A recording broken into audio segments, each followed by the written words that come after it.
Hi loves, welcome back to my channel. It's good to be here again. For my subscribers, thank you so much for tuning in again. For those who are just passing by, please do make sure to subscribe, to like and share as well. So today's video is about a story time.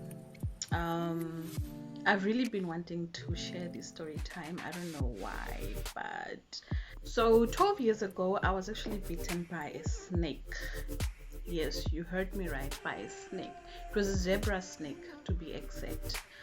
I was in my 20s, kind of early 20s, and I was working in Swakopmund at a restaurant. It was a German restaurant. It doesn't exist anymore though.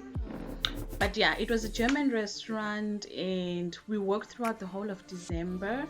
And then January is the time that we normally used to close, so we would go on leave, right? The whole of January. So Mugirl had planned to go back to the farm. No, I'm lying. I didn't plan to go to the farm, but what happened is that my grandfather passed away from my father's side. He passed away, and then we had to go for the funeral. So when we decided to go for the funeral, my sister and I decided that, okay, seeing that we're actually going for the funeral, I'm just gonna stay at the farm as well, since it's holiday, we're not working. What am I gonna do the whole of January in Stockholm, right? So it's best I just go back home. At that time, my two eldest daughters were still very small. They hadn't yet started school, and did they? No, they weren't in grade 1. I think they were still in preschool. So they were staying with me prior, and then my parents took them, so they were actually staying with my parents at the village, but they were attending preschool at the village because there was a school, or there is a school. There's a primary school, and then there's a preschool, pre-primary school, and a kindergarten. Yeah, you know what I'm talking about. But anyway, so we decided to go to the funeral, and my parents' house and my grandfather's house are not in the same yard. My grandfather's house is like a few meters away from my parents' house. So what had happened is that we got at the village, and then that Friday night we needed to go to the big house. So in Oshero to Shari Kongandanjo Nene, to understand. Yeah, so now we needed to go to the Ongandanjo Nene, which is now the big house where the grandparents are. The reason why it's called Ongandanjo Nene is because all the kids grew up there. That's how the whole hacienda thing started. But then as everybody grew up, they just decided to go and get their own places. So anyway, so we were at the Ongandanjo Nene. And then we were busy cooking. So we were at the fireplace, we were busy cooking, and I was helping out with making the salad. That day I remember making the beetroot salad, and I also made the carrot salad. Yeah. And we helped out as much as we could. We cooked, we fed the people and all of that, and then all of a sudden it started getting dark. But then while I was busy preparing the salads, I just started feeling like my bottom started twitching. And in our tradition, when that happens, it means that something bad is going to happen, or you're going to cry. So I was just like, I'm not feeling okay. So I started having this feeling inside of me like something bad is gonna happen. You know, it was just not a great feeling at all. So I tried brushing it off as much as I could, but I just couldn't quite put my finger to it. Like, what could it be? What will it be? What is it going to be? And then in the back of my mind, I was just like, it's probably tomorrow, which was going to be the Saturday. As we go and lay my grandfather to rest, I'm probably going to cry. So that is actually what was running at the back of my mind, you know, that I'm going to cry as I lay my grandfather to sleep or to rest.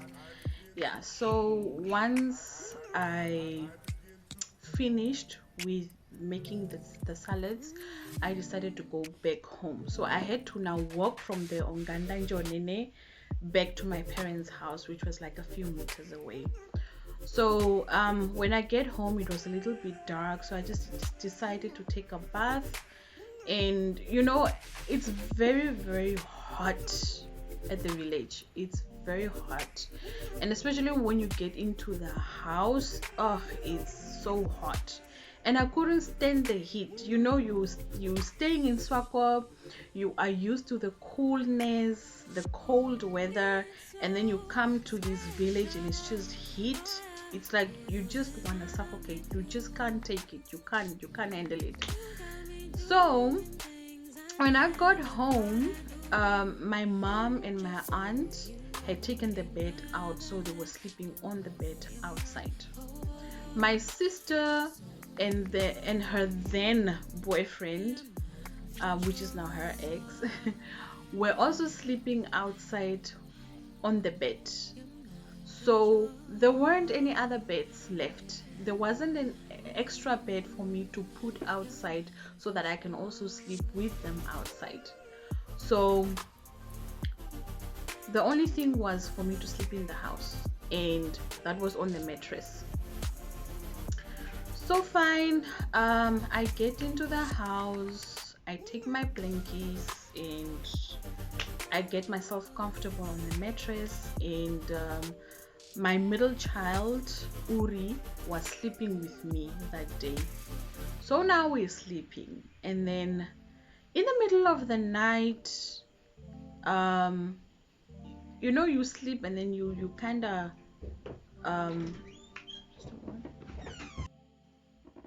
so now we're sleeping, and then in the middle of the night I decided to like switch positions because I was sleeping on one side for too long.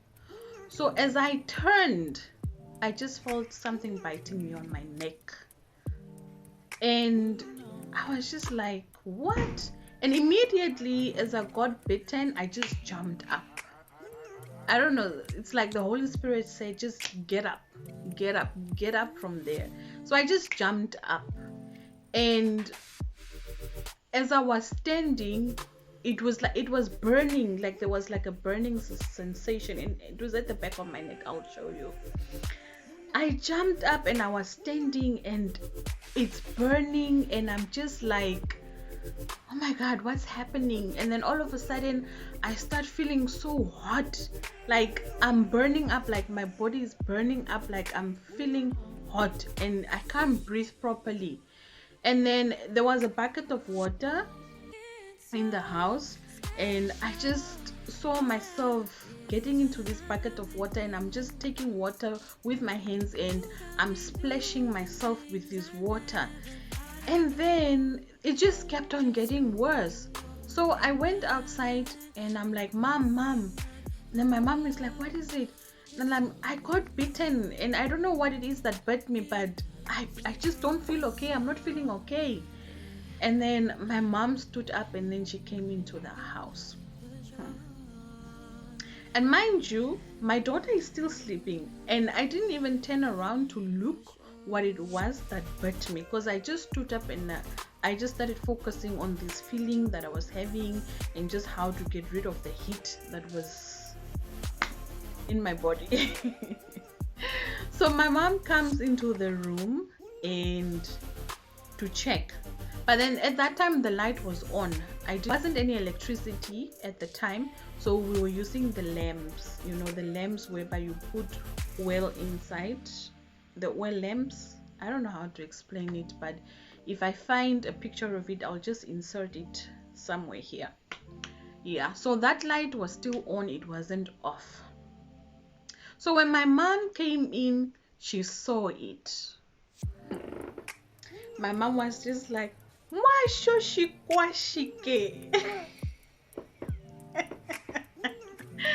and when I say oshikwashike, it's like she sweat, but then I can't say the word, she Herero, what precisely what she said, but to my Herero viewers, you will know what I'm talking about, and then she grabs the child. I don't even know how she grabbed Uri, because Uri was such a chubby girl, the way Amora looks right now. That's how Uri was. Like, she was really heavy, she was huge, she was a chubby girl. I don't know where my mom got the strength to just take her with one arm and just pull her out of there. And then we all got out, and I remember my mom was saying that apparently it was standing up, it was like on its tail, it was standing up. I was just like, that's crazy. How can the snake be standing on the tail? Like, that's not normal. But anyway, we ran out, and as we ran out, I just ran into my aunt's arms, and I remember collapsing.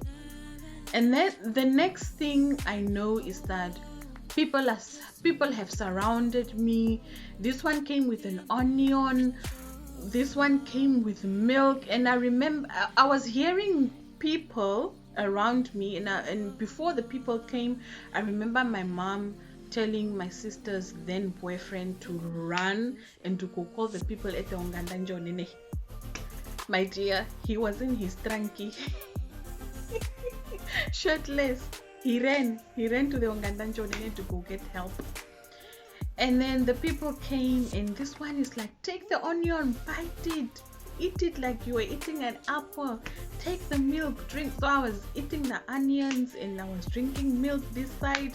Everything was just so confusing. I didn't know what was happening. It's like I was seeing double things, double people, triple people. I was weak. And then after that, they brought like petrol, and then they poured it at the area where the snake bite was. They poured it there, and then I remember people saying, yeah, etorukurure to konde, so that we can suck the venom out. And orukurure is what is it? Jesus, a razor. Yes, bring the razor so that we can cut and we can suck the venom out. And my mom was like, you are not doing no such thing. You are not doing such thing. And if you cut the veins and stuff, and then what happens? I lose my daughter. You are not doing such things. So fine. My dad's brother comes there, and he gets me into the car. So my mom and I get into the car, and then now he has to drive me to Omashete. And mind you, Omashete is like another 60 kilometers away from Oshongundu, where we were. My fellow Oshongundu residents, please forgive me if I'm wrong with the kilometers. But yeah, comment down there and let me know how many kilometers it is from Oshongundu to Omashete. So we drove in the car, and then we got to Omashete. When we got to Omashete, I think it was like around about 4 o'clock in the morning. There was no one at the clinic, so now we had to go and look for the nurse that was on duty. Hey. We get to the clinic, we try calling people. There was a security guard there. We are asking who's on duty, who are we supposed to call, and then we are told, no, drive in that road there, there's a nurse there, she's the one that is on duty, you must go knock her. So my mom knew the people, so she knew where the nurse was staying. So we drove up until the nurse's house, and then the nurse they came, I think 2 nurses came, and then we were they brought me now to the clinic. And when they brought me to the clinic, they were now asking like what type of snake it was that bit me. But then at the time, I didn't know what type of snake it was. So they called back home in Oshongundu to find out whether they caught the snake or not. So while the nurses were like taking care of me, there was a whole drama going on back at the village. So now apparently my father's little brother, who is a police officer, came there with a gun, and he was now there laying on his belly looking for onyoka ipi mpia mkuru engineer okuyani mpia onyoka nji. I mean, like, how do you do that? How do you lay on your belly and you're looking for the snake and you want to shoot it, and if the snake gets to you, he was taking chances. And then he was trying to shoot. I think he shot at the snake and then he missed. He tried shooting at it again and then he missed again. So it's like the people, it was like a Mickey Mouse, Tom and Jerry type of thing, you know, because they just kept on missing the snake, and it was crawling and it was hiding behind things, and then all of a sudden they caught the snake, and then they called us back machete at the clinic, and they told the nurse that no, it's a zebra snake. So after that they gave me an injection. I don't remember, it was 2 types of injections that they gave me. Mind, okay, before they gave me the injections, on the way, when I was in the car, I threw up, but it was just green vomit that came out. We get to the clinic and I vomited again at the clinic, and then while I was on the bed, I was feeling hot, and then I feel hot, then I just want to take off everything, and then the nurses were, no, you cannot take off your clothes, you cannot want to be standing here naked, you can't do that. And I'm like, but I'm hot, open the windows. No, the windows are open, where's the aircon? No, it's the village, we don't have aircon, and what. I'm like, I'm hot. And then the next moment, I'm cold. I'm like, I'm cold, please close the windows, I need the heater. No, there's no heater, it's village. It was just a mess. I was feeling nauseous, I wanted to throw up, I was feeling weak. I just didn't know how to feel, honestly, and I thought I was going to die. I was just like, this is it.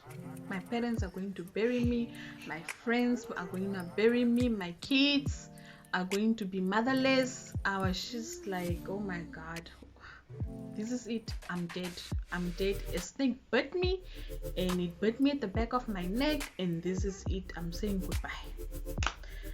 So while I was waiting at the clinic, they called the ambulance, and the ambulance took a while to come, but then finally it came, and then they rushed me to Omaruru. From Omashete to Omaruru, it's another 80 kilometers. I think, yeah, it's 80 kilometers. And I wasn't paining where the snake bit me. My neck was paining, like this area here and down my shoulders here. It was paining. And that ambulance driver was driving that ambulance like there's no one sitting in the car, in that ambulance. And it wasn't really an ambulance, it was like a 4x4 double cab or something like that, and I was sitting at the back seat. And you know, village roads are not proper, there's humps and bumps and everything, and then the car goes boom boom, and then every time it goes, my neck is just paining. So I had to like sit in a certain position so that I don't pain. It wasn't easy. It was a nightmare, guys. It was a nightmare. But I get to the hospital in Omaruru, and once again, getting to the hospital in Omaruru, only the nurses were available, the doctors were not there. So now all that they could do is give me another injection. And the injection that they gave me was to, what was that injection? I can't quite remember what the injection was. But anyway, they gave me the injection, and then they told me that no, they called the doctor that is on duty and he's going to get there. So my goodness, I waited, I think maybe for an hour, and they put me in a separate room, and I was just laying there on the bed, feeling hot, feeling cold, I feel like I want to throw up, but it's not coming. I just felt nauseous. I didn't feel okay.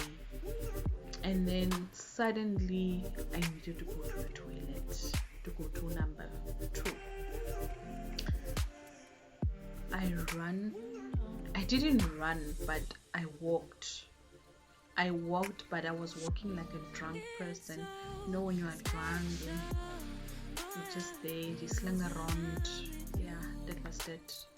Then I get to the toilet and I had number 2, and it was like a running stomach. It was like a tap, opening a water tap, and it's just water running. Shwai, that was it. And I looked at it and it was also like greenish. Yeah.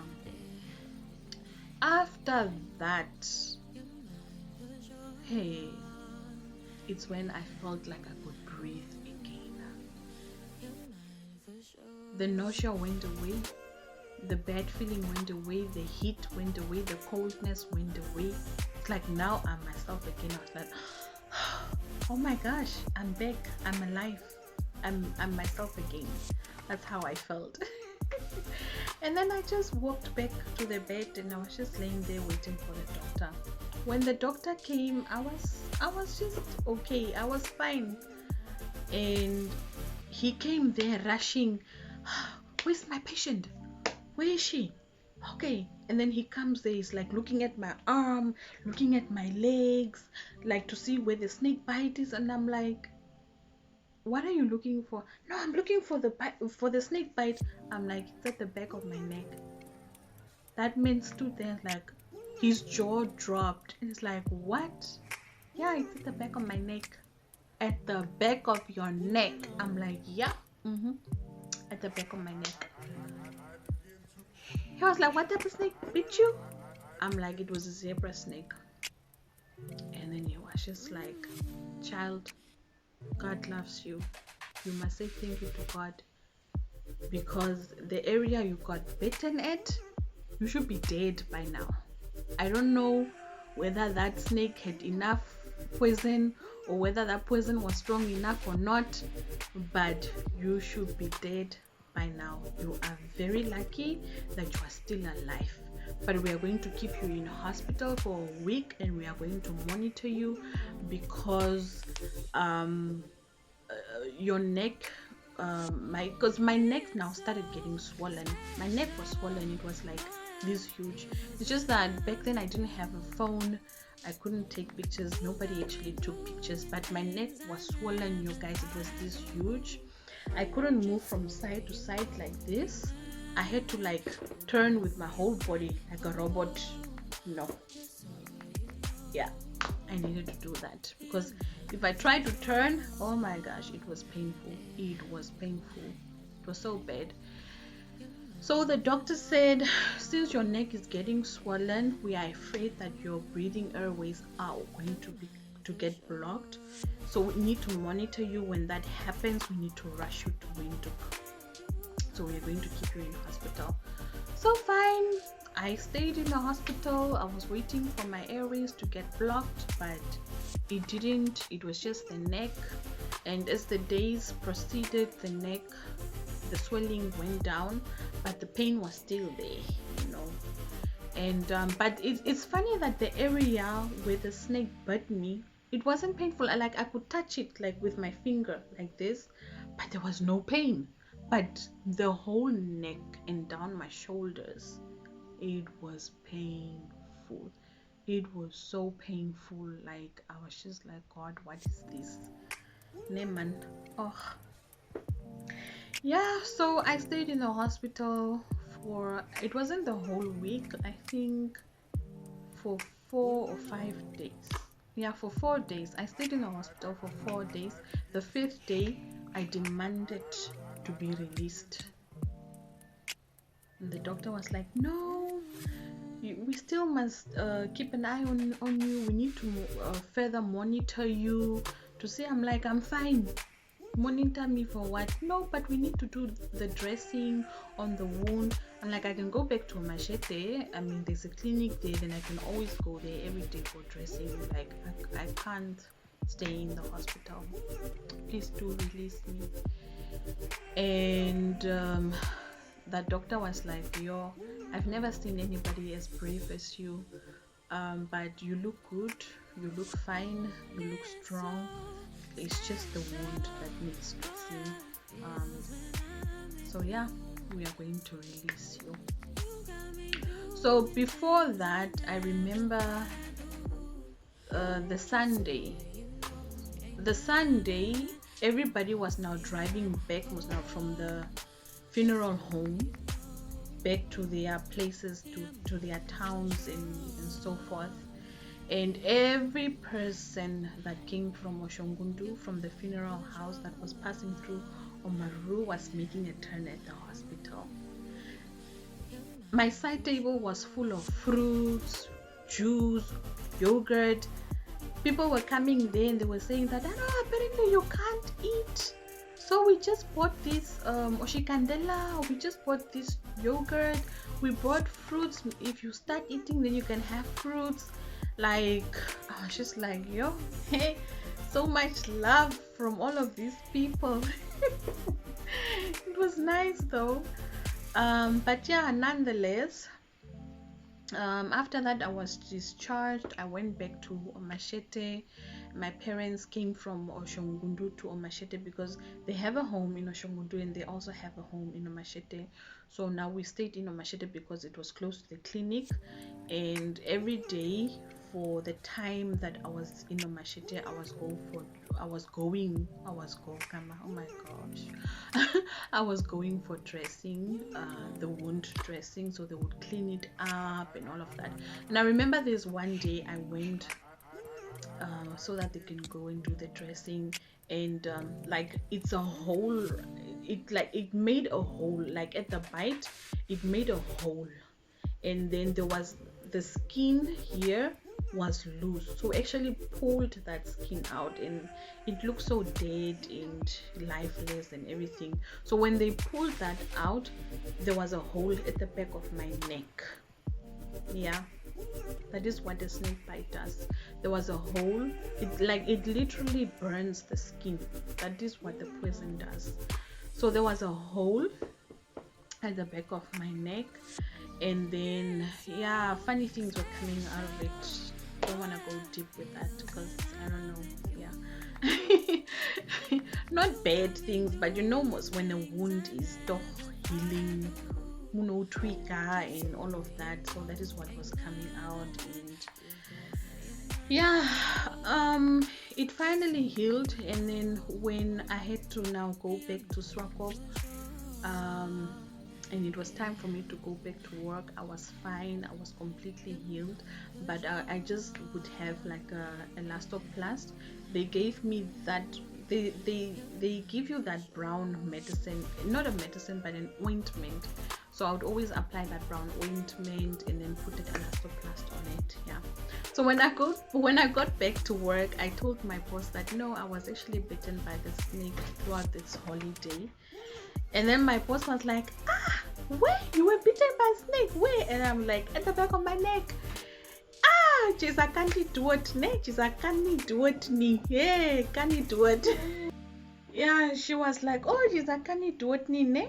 Hey, it bit you and you are still alive at the back of your neck, and you are still alive. Hey, you are a canny do it. I'm like, yeah, it wasn't my time to go. Anyway, so that's my story of my snake bite. It was not a great experience at all. Up until now, I have a huge fear for snakes. I don't like snakes. I don't like snakes. It's not a joke. Literally every crawling thing I don't like. Every crawling thing that bites and that's poisonous, I don't like at all. I really don't like. But yeah, I hope you enjoyed this story, and I hope that you find it interesting. So now I'm just going to show you the snake bite mark at the back of my neck.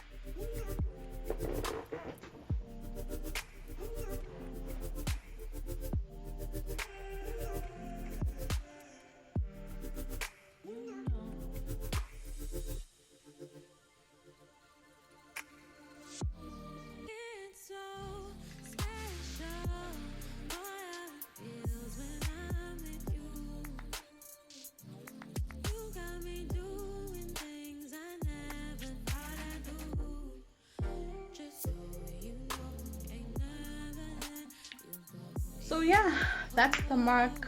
It's a mark I'll never forget. It will live with me forever. And yeah. So that's it for this video. I hope you guys do subscribe. Those who are just passing through, for my subscribers, thank you so much for your support. I really appreciate it. Please don't forget to like, to share, and to comment. Yeah, okay, love you guys. Toodles.